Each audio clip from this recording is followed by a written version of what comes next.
ही स्त्री जिहड़ी सी धन माल के टोकन वजों पर्याय हो चुकी सी, धन माल का रूप बन गई सी। मुसलमान ते हिंदू जिमीदार छोटे राजे दो पत्नी दासी ते बांदी रख रहे सन, ते ब्राह्मण भी देवदासी के रूप में औरत नूं भोग रहे सन। सारे ही उत्तरी भारत की जीवन शैली औरत नूं जायदाद बना रही सी। अजिहे समय गुरु नानक का अपना मत चलाउणा, निरंकार दरबार चलाउणा, अपने सिख नूं एक पत्नी एक साथन के रूप में स्वीकार करन ते संतुलित जीवन जीवन लई कहना एक बहुत बड़ी क्रांति तो घट नहीं सी। पर गुरु नानक निरंकार का होका देने वाले इस मत नाल मुतफिक। औरत की खरीद वेच की मनाही करनी, औरत नूं भोगण हारी शय तो आम मनुख तो लैके राजियां नूं पैदा करने वाला दर्जा देना, अपने आप नूं औरत के रूप में पेश करना गुरु नानक की बड़ी प्राप्ति सी। इसे समय ही जोगियां ते कनपाटियां के प्रभाव हेठ बागम डायन पिशाचनी के प्रवर्तन नाल औरत नूं निवाजिया जा रहा है। गुरु नानक साहब ने इन्हां जोगी सिद्धां नाल दो लम्मे प्रवचन किए, नानक मते ते अचल वटावे। उन्हां नाल लंबियां वार्तालापां कीतियां, जिस विच गुरु नानक साहब का वड्डा उद्देश नवे दिसदियां नूं साकार करना सी। इस विच मुख भूमिका औरतां लई दर्जा निश्चित करन दी सी। गुरु साहब जानते सन कि जेकर औरत की जून सुधारी जा सके तो ही वो अपनी मत नूं अगेरे प्रसारित कर सकते हैं, क्योंकि औरतों की भूमिका बड़ी भविखमुखी होती है। औरत नूं तत्त जिहा काफिया देना गुरु नानक साहब की वडियाई है। पवन गुरु पानी पिता माता तत्त महा। किसी भी काल की गल होवे, संदर्भ बड़ा महत्वपूर्ण होता है। पार्वती नूं माई कहना उस समय की ब्राह्मणी सोच जो कि अद्वैतवाद में उलझी हुई मनु ते शंकराचार्य दे वैदिक उपनिषद प्रभावां विच लीन सी, नूं बड़ा वड्डा झटका गुरु साहब ने दिता। गुरु नानक की बाणी ने समुची भारती ते विशेष करके जन मानस विच लीन वंशवाद दे वाधे दी मशीन बनी इस्त्री की अखां विच सुपने लटका दिते। प्रचलित सती धर्म नूं गुरु दे आने वाले गुरुआं ने भी जिहड़ा है इहनूं प्रचारिया। सती धर्म नूं गुरु साहबान निंदते हैं, बहु पत्नी विधान नूं रद्द करते हैं, वो तो औरत के कामन रूप नूं भी निंदते हैं। इसलिए वो जब मनुखी जीव नूं मंदे कर्म करते देखते हैं तो कुचज्जी दुहागन चुनाव का रूपक देते हैं, चिंता करते हैं। इसलिए वो औरत नूं औरत नहीं अजिही औरत नूं रन कहते हैं, क्योंकि उन्हां अनुसार औरत तो वह है जिस विच आचार अते व्यवहार की शुद्धता है, सील संजम सच अते सुच दे गुण हैं, आत्मक खुलारा देने की शक्ति है। अजिहा ना होने की स्थिति विच जिंदगी उन्होंने जीवन जोगी नहीं जापती। इसलिए वो कहते ने रन्ना होइयां बोधियां पुर सोए से याद, सील संजम सच पुनी खाना खाज पहाज शर्म गया कर अपने पत उठ चली ना। सारंग दी बात विच वो कहते हैं गुरुआं दी दिव्य दृष्टि नूं औरत का अधीनगी वाला दर्जा परवान ही नहीं सी। गुरु नानक साहब की तीजी जोत गुरु अमरदास जी ने सती की रस्म नूं लिखिया अते नाल ही विआह की जिहड़ी रस्म दिती आनंदकारी की। तुसीं देखदे हो कि एक पासे निकाह की रस्म है, दूजे पासे कन्यादान की रस्म है। दो दे विच औरत एक वस्तु के रूप में है। जो असीं कन्यादान करते हैं तो औरत की स्थिति एक वस्तु मूलक हो जाती है। तो जो निकाह की रस्म तुसीं देखते हो कि निकाह के विच वो वणज व्यापार दी गल्लां जिहड़ियां ने कि इन्ना कुछ दिता ते इन्ना कुछ लिता ते औरत की कोई वस्ती नहीं रह सकती। इस दे पैरेलल गुरु साहब ने बाकी चीज़ों को रिजेक्ट किया। रिजेक्ट करने के विच उन्हों की आवाज़ जिहड़ी है वो बड़ी बुलंद आवाज़ है, एक सैल्फ कॉन्फिडेंस की कि मैं लोकाई नूं एक नवा मॉडल दे रहा हूँ। और नवा मॉडल की है आनंदकारी। ये गुरु नानक साहब तो बाद जिहड़ियां हन एक होर विकास आया औरत के जीवन के विच, जदों आनंदकारी की रस्म के विच उन्हें बराबर दर्जा दिता गया कि औरत मर्द वो नहीं जिहड़ियां दो शरीरक होंदा ने, औरत मर्द वो हन जो एक जोत दो मूर्ति छो। कल भी रहना आखियां वह इकट्ठे हुए एक जोत मूर्ति धन कहिए सो गुरु साहब ने गृहस्थ का मार्ग दिता। गुरु साहब तो पहला पांचवादी सिस्टम सी, बाबर आ गया कि उसका मुकाबला करने वाला कोई नहीं। गुरु साहब ने उस वेले ललकारिया फिटकारिया कि जोगी जड़े ने उसके बाहर चले गए ने, आत्मक बल है ही नहीं है, किहदे नाल तुसीं अपने आप नूं दुश्मनों तो बचाओगे। गुरु साहब ने जिहड़ा गृहस्थ मार्ग दिता एक संतुलित मार्ग सी। पिछे जे मैनू सफर करने का मौका मिलिया तो मैनू किसी ने कहा कि किसी को ड्रॉप करना है, मेरे नाल एक भैन जी सीगे। कहने सानू आदत होंदी है कि जो असीं गल्लां बातां करदे हां सांझा बना लैंदे हां। मैं उन्होंने पूछा भैन जी तुहाडे बच्चे की करते हैं? कहते भैन जी मेरा एक ही बच्चा सीगा ते मैं उन्हें गुरु की चरनी ला दिता। मैं कहा किन्ने क सालां दा सी? कहते जी 18-19 सालां दा सी, इंजीनियरिंग करदा पिया सी। इंजीनियरिंग तो हुण भी करदा पिया पर वो चला गया, बस वो बाबे दे लड़ लग गया। तो मैं क्या तुहानूं दुख नहीं हुंदा? कहते जी मैं बड़ी कोशिश की है कि वो आवे पर वो कहना मेरी लिव लग गई है, मैं नहीं आंदा। तो मैं हुण मनो जड़ा होना प्रवान कर लिया, पर मैनू बड़ा दिल च आया कि गुरु नानक का सिख जड़ा है घर छोड़ के जा नहीं सकता।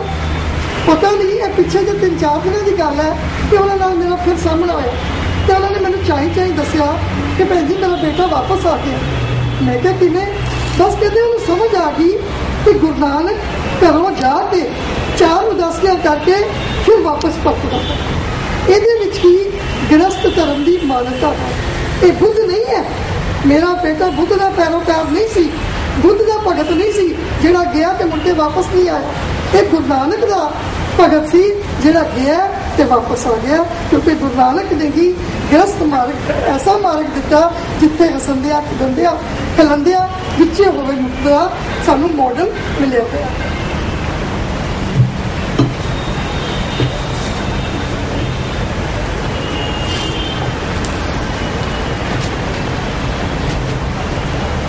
इसे नवीन वस्तु नूं नवीन सोच सकता गुरु नानक किसी धरू तारे वांगू भारतीय समाज नूं राह दसेरे वजों व्यक्त होंदे हैं।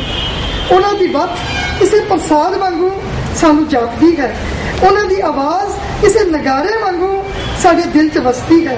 गुरु नानक बाणी ही है जो इल्हाम वांगू इस प्रेरक शक्ति नूं उजागर करदी है ते नारी दे ढोर शूदर नालों निकलण लई जोर पाउंदी है।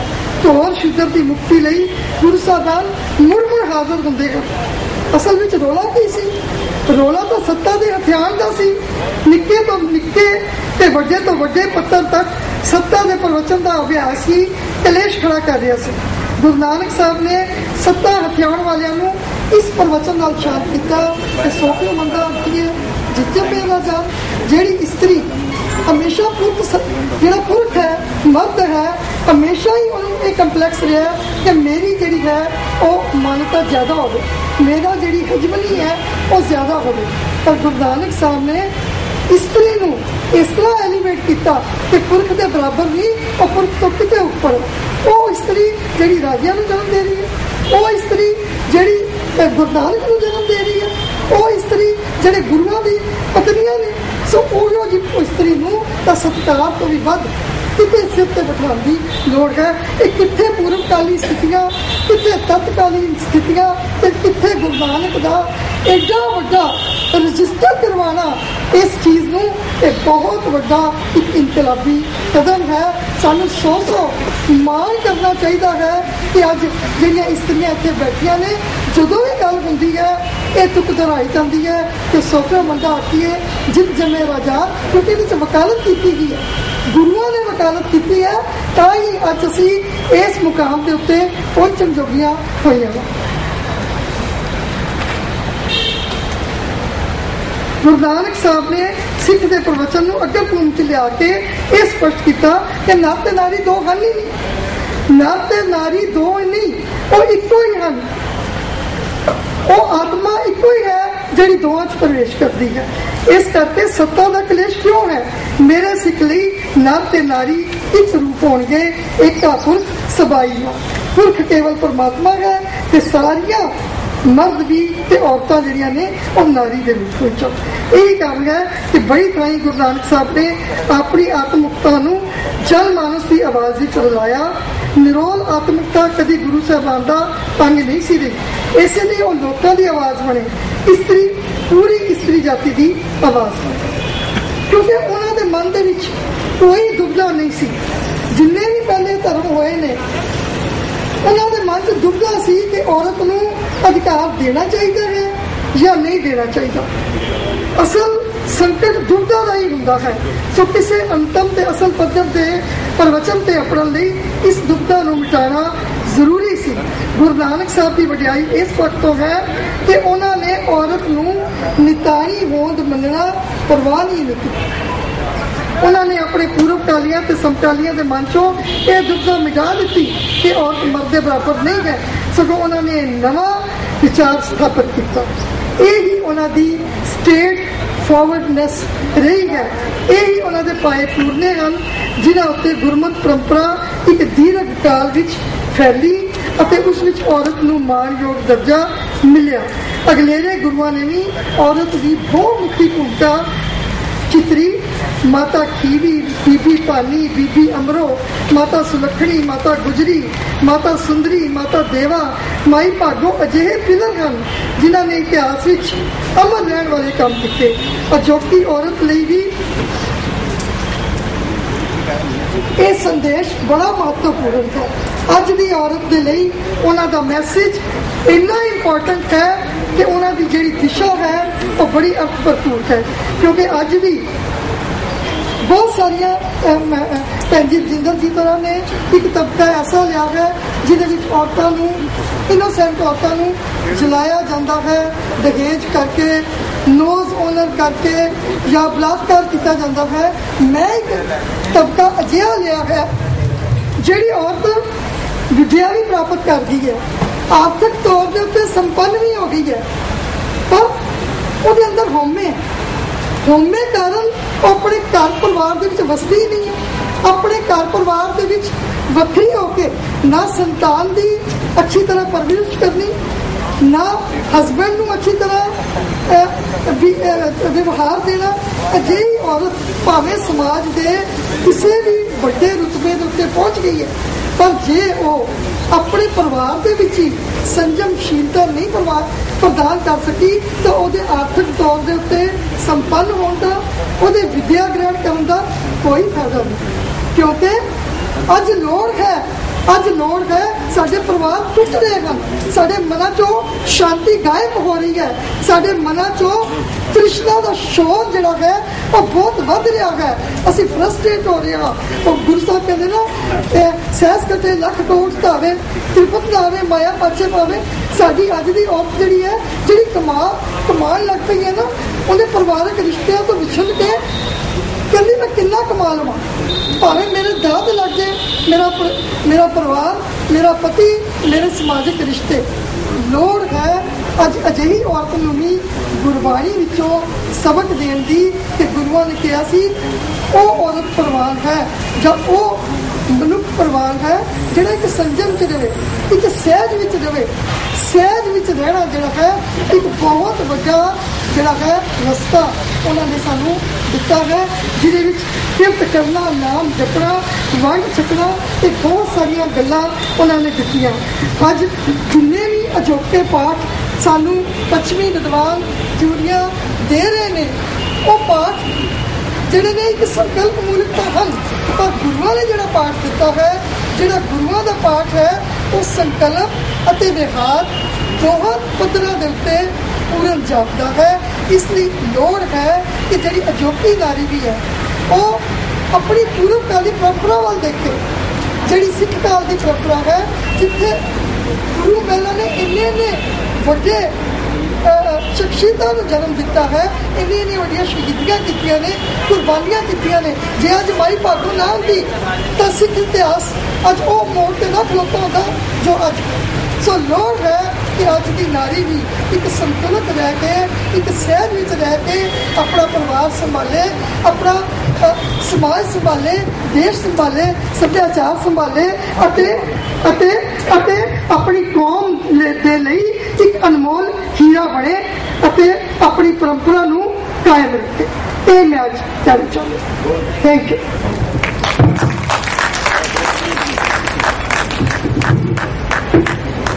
मैं भैन जसपाल जी का बहुत धन्यवादी हाँ। एक तो उन्होंने अपना लेक्चर दिता है, एक दिलों लेक्चर दिता है, दिलों फील करके लेक्चर दिता है, बड़े जोश नाल के है सुनने वाली गल।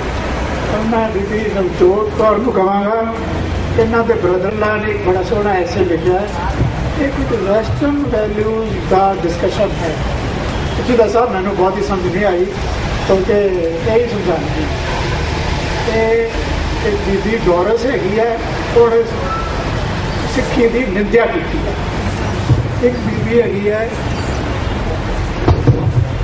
निक्की गुरिंदर कौर, उन्हें सिक्खी की सिफत करके कोई पक्ष पेश किया। ये समझा गया उन्होंने दोनों का फर्क की है कि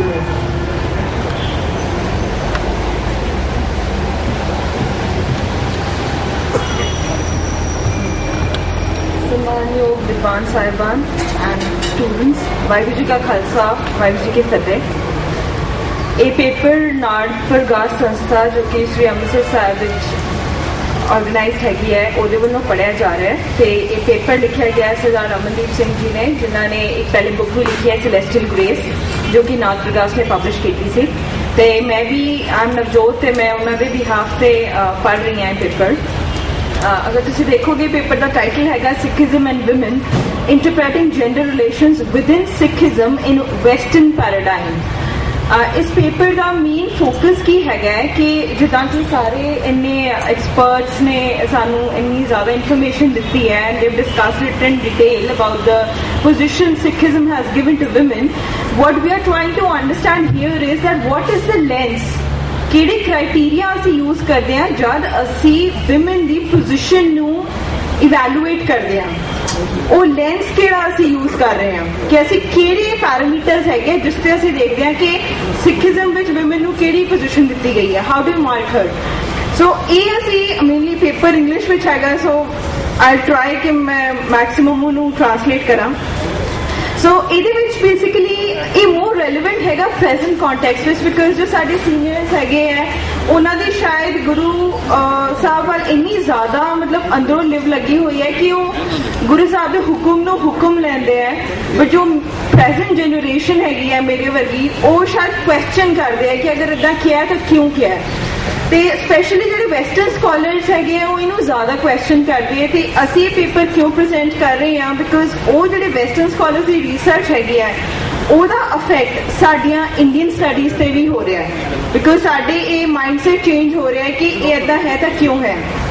बेसिकली अगर if I just give a background, जैसे सारे ने सुने कि यूरोप विच एक रिनाइसां पीरियड सीगा which was it's seen as a period of awakening. ये 14th to 17th century period हैगा, ये इटली च बिगिन होया सी रिनाइसां दा, जिहदे विच वो कहंदे कि एक नवी सोच पैदा हुई ते ओहदा रिजल्ट सीगा प्रोटेस्टेंट आइडियोलॉजी। प्रोटेस्टेंट आइडियोलॉजी हैगी है कि जिहड़ी एक there was a group basically led by Martin Luther, जिन्हां ने जो कैथोलिक रिलीजन दे डॉक्ट्राइन सीगे उन्हें चैलेंज करते सीगे। ये जो प्रोटेस्टेंट आइडियोलॉजी हैगी है this is creeping into the modern six studies also. जो भी गुरु साहब का हुक्म हैगा गुरबानी नूं असीं वैसटर्न पैराडाइम से क्वेश्चन कर रहे हैं, जो कि एक बहुत बड़ा सोचण का विषय है कि जिहड़े वैसटर्न दे पैराडाइम्स हैगे वो असीं इंडियन कंटैक्सट अप्लाई कर सकते हैं कि असीं सिखिज्म ते अप्लाई कर सकते हैं। Now, what we really talked of is कि जो modern research method हैगा वो mainly empirical hermeneutics हैगा। hermeneutics कहते एक तरीका जो कि किसी भी चीज़ नूं जब तुसी इंटरप्रेट करना होंदा तो तुसी किहड़ी सोच नाल उहनूं इंटरप्रेट कर रहे हो। ते मॉडर्न जो वेस्टर्न स्कॉलर्स हैगे है वो जो सिखिज्म को इंटरप्रेट कर रहे हैं तो एक एम्पेरिकल hermeneutics हैगा उन्होंने यूज कर रही है।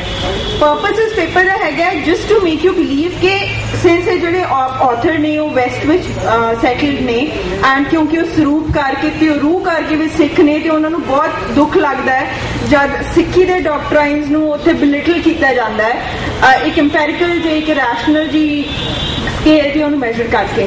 तो उन्होंने एग्जाम्पल के तौर पर असीं दो स्कॉलर्स ने एक है ने निक्की गुनिंदर सिंह ते एक ने डोरिस जैकब, जिन्होंने असी वर्क ਨੂੰ बस लिटिल कंपेयर किया है। वर्क एक्सटेंसिवली नहीं असी मैंशन कर रहे हैं पेपर विच, उन्होंने असी वर्क कंपेयर किया बिकॉज दोनों ने वैसटर्न लेंस नाल व्यू किया सिखिज्म ਨੂੰ। ऑल्दो जो निक्की गुनिंदर सिंह हैगी आ वो हरमेनेटिक्स ऑफ सिंपैथी यूज करती है, तो जी जैकब हैगी वो हारमोनेटिक्स ऑफ सस्पिशन यूज करती है। तो जब वो रिसर्च असी पढ़ते हैं वो देखते हैं कि वो हर चीज को सस्पेक्ट कर रही है, वो क्वेरी कर रही है कि गुरु साहब इतना कह रहे तो क्यों कह रहे हैं।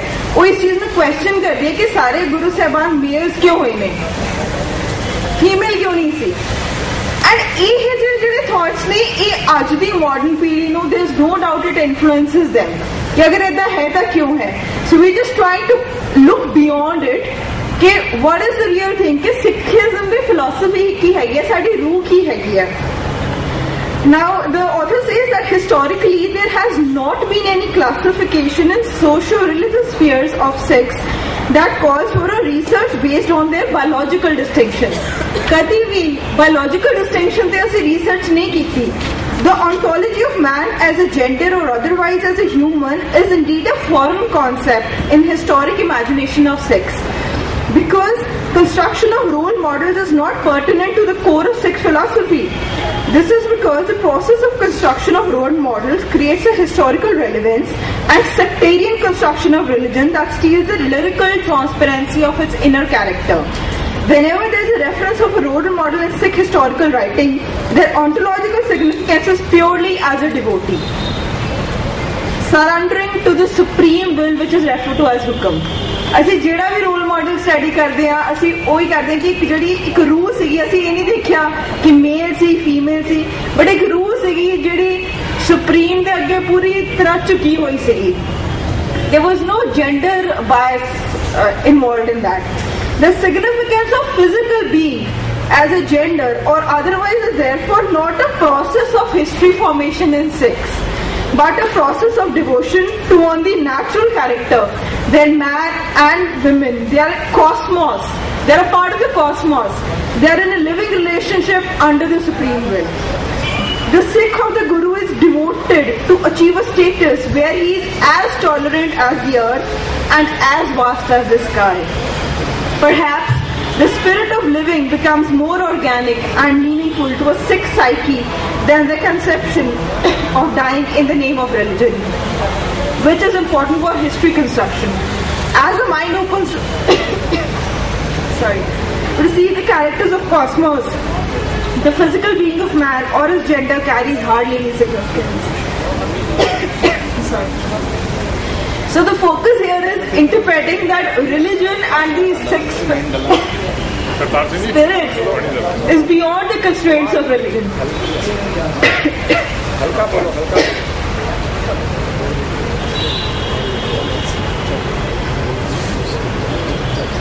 Sorry. The term Nikki एक word use कर रही है masculine illusion. तेरे वो कहते हैं कि जो male chauvinism हैगी है वो एक illusion है। भी इन्हों ये नहीं पता भी जब गजू साहब भी जब गल करते हैं तो एक feminine aspect पे गल करते हैं। जिवें कि स्कॉलर्स ने इन्होंने सानू दस्सिया कि जब तक साडी चो feminine qualities नहीं आंदियां असीं उस पार ब्रह्म परमात्मा नूं इन्नी चाह नाल प्यार ही नहीं कर सकते। जब तक साढ़े अंदर वो मदरली फीलिंग नहीं हैगी, वो एक डिवोटी की फीलिंग नहीं हैगी है। So she refers to male chauvinism with false self images that is a road block in transcendence into divine openness of personal relations of man with God, which is revealed to feminine reality expressed in our Guru Granth Sahib.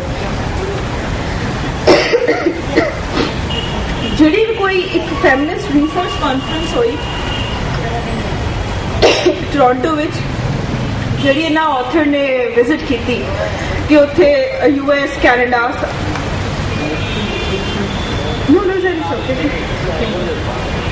जिहड़े जिथे US and Canada दे बड़े scholars आए हुए सी।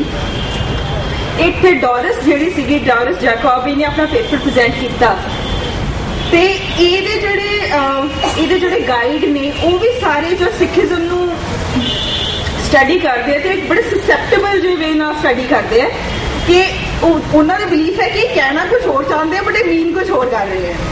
उन्होंने ये perspective है। ਤੇ ਜਦ ਉਹਨਾਂ ਨੂੰ ਪੁੱਛਿਆ ਗਿਆ, ਆਥਰ ਨੇ ਪੁੱਛਿਆ ਕਿ ਤੁਸੀਂ ਵੈਸਟਰਨ ਪੈਰਾਡਾਈਮ ਦੱਸੋ ਜੀ ਕਿ ਤੁਹਾਡਾ ਵੈਸਟਰਨ ਪੈਰਾਡਾਈਮ ਕੀ ਹੈਗਾ, ਹਾਊ ਡੂ ਇੰਟਰਪ੍ਰੈਟ ਇਟ, ਤਾਂ ਉਹਨੇ ਇਸੇ ਗੱਲ ਤੇ ਕਨਫਿਊਜ਼ ਕਰਤਾ ਜੀ ਤੁਸੀਂ ਵੈਸਟਰਨ ਪੈਰਾਡਾਈਮ ਤੋਂ ਕੀ ਮੀਨ ਕਰਦੇ ਹੋ। So basically she was evading the question because her roots are not based in the love for the Almighty or something which we as Sikhs can believe because we are a part of it. ठीक है? In a feminist research conference where both these scholars were present, I asked Doris to explain me the reason of using Western paradigm in studying Oriental ideology. ਅਸੀਂ ਕਿਵੇਂ ਉਹਨਾਂ ਦੇ ਤੱਥ ਆਪਣੇ ਤੇ ਕਿਵੇਂ ਅਸੀਂ ਲਾਗੂ ਕਰ ਸਕਦੇ ਹਾਂ, ਸਾਡੀ roots ਡਿਫਰੈਂਟ ਹੈ। While expressing her unawareness of the meaning of the term Western paradigm that I have examined before, she quizzed me to explain its meaning. Perhaps the only attempt was to avoid the question. The analysis of Sikh ideological spirit that is reflected in her work points towards the void in her experience of lyrical imagination of Sikh religiosity. With this vacuum of her Oriental spiritual experience of Sikhi, Doris, or for that matter any Western scholar, would perhaps use the only available lens and not even know that his or her evaluation is biased in its origin. This somehow obvious best answer for Doris is to express ignorance of a phenomenon because it involves a challenge to her theory. This helps her in two ways. Firstly, by exploring her ignorance about Western paradigm, she is avoiding the question that how can she use it, how can she impose her paradigm on something which she is not even aware of. एक होर गल करदी, ਉਹ ਕਹਿੰਦੀ ਕਿ ਜਿਹੜੀ ਖਾਲਸੇ ਪੰਥ ਦੀ ਸਿਰਜਣਾ ਹੋਈ ਹੈ, ਉਹ ਕਹਿੰਦੇ ਇੱਕ ਮਿਲਟਰੀ ਉਹਨਾਂ ਨੇ ਖੜੀ ਕਰਤੀ ਜਿਹੜੀ ਸਿਰਫ ਉਦੋਂ ਰੈਲੇਵੈਂਟ ਸੀਗੀ, ਹੁਣ ਨਹੀਂ ਰੈਲੇਵੈਂਟ ਸੀਗੀ। ਬਟ ਸਾਡੇ ਲਈ ਖਾਲਸੇ ਦੀ ਇੰਪੋਰਟੈਂਸ ਇੱਕ ਸਪਿਰਿਚੁਅਲ ਐਸਪੈਕਟ ਹੈਗੀ ਹੈ ਜਿਹਦੇ it's not only militarization, it's more of an honour, it's more of a responsibility that we take upon ourself. ਇਹ ਸਾਡੇ ਤੇ ਇੱਕ ਵੱਡੀ ਰਿਸਪੌਂਸਿਬਿਲਿਟੀ ਕਿ ਅਸੀਂ ਗੁਰੂ ਸਾਹਿਬ ਨੂੰ ਸਿੰਬਲਾਈਜ਼ ਕਰਦੇ ਹਾਂ, ਉਹਨਾਂ ਦੇ ਸਰੂਪ ਅਸੀਂ ਆਪਣੇ ਦੇ ਧਾਰਨ ਕਰਦੇ ਹਾਂ, ਇੱਕ ਉਹ ਅੰਦਰਲੀ ਰਿਸਪੌਂਸਿਬਿਲਿਟੀ ਹੈਗੀ ਆ। The point that the author is trying to raise is that Western understanding of economic empowerment of women should not be accepted and implied as universal laws applicable to all societies. The locus of women borrowed from West is tearing the fabric of a vivaciously enduring and firmly cohesive role in Eastern society. This different role altogether. It is ironical that even though there is life imparting, synthesizing and truly galvanizing status of women in Sikh religiosity that can act to enlighten our socio-cultural status, yet we keep awaiting and looking at standards of measurement from capitalized West to define her social relationships. Many of the scholars of the West, उनकी आवाज आ रही है, there are some scholars although minority ਵਿੱਚ ਹੈਗੇ ਹੈ, ਉਹ ਕਹਿ ਰਹੇ ਕਿ ਲੀਵ ਅਪਾਰਟ ਕਿ ਤੁਸੀਂ ਓਰੀਐਂਟਲ ਵੈਲਿਊਜ਼ ਨੂੰ ਸਮਝੋ, ਉਹ ਕਹਿ ਰਹੇ ਕਿ ਜਿਹੜਾ ਵੈਸਟ ਦਾ ਪੈਰਾਡਾਈਮ ਹੈਗਾ ਹਰ ਚੀਜ਼ ਨੂੰ ਸਕੈਨਿੰਗ ਦੇ ਅੰਦਰ ਲੈ ਕੇ ਆਉਣਾ, ਉਹਨਾਂ ਦਾ ਤਰੀਕਾ ਹੁੰਦਾ ਸਟੱਡੀ ਕਰਨ ਨੂੰ, ਸਬਜੈਕਟਸ ਨੂੰ ਅੱਡ ਅੱਡ ਕਰਦੇ ਆ ਉਹ, and then each ਨੂੰ as an object they bring it under a lens ਕਿ ਇਹਦਾ ਕੀ ਹੈ। ਉਹ ਸਾਰਿਆਂ ਦੀ ਇੱਕ ਆਰਗੈਨਿਕ ਰਿਲੇਸ਼ਨਸ਼ਿਪ ਨੂੰ ਨਹੀਂ ਐਪਰੀਸ਼ੀਏਟ ਕਰ ਪਾਉਂਦੇ। ਹੁਣ ਵੈਸਟ ਵਿੱਚ there are some scholars who are saying this ਕਿ ਵੈਸਟਰਨ ਪੈਰਾਡਾਈਮ ਦਾ ਇੱਕ ਵੱਡਾ ਫਲੋ ਹੈ ਕਿ ਸਾਨੂੰ ਇੱਕ ਕੋਹਰੈਂਟ ਥਾਟ ਨਹੀਂ ਦੇ ਪਾ ਰਿਹਾ, ਇੱਕ ਇਹੋ ਜਿਹਾ ਸੂਦਿੰਗ ਥਾਟ ਨਹੀਂ ਦੇ ਪਾ ਰਹੇ ਜਿਹੜੇ ਸਾਡੇ ਅੰਦਰ ਨੂੰ ਅਪੀਲ ਕਰੇ। It's more to do with the mind, it's less to do with your inner spirit, and that's what all religion is about. Many scholars of West have started evaluating the hollowness of Western stereotypes, not only for gender construction, but overall accepting it as a yardstick to measure the qualitative progress of human life versus its quantitative growth.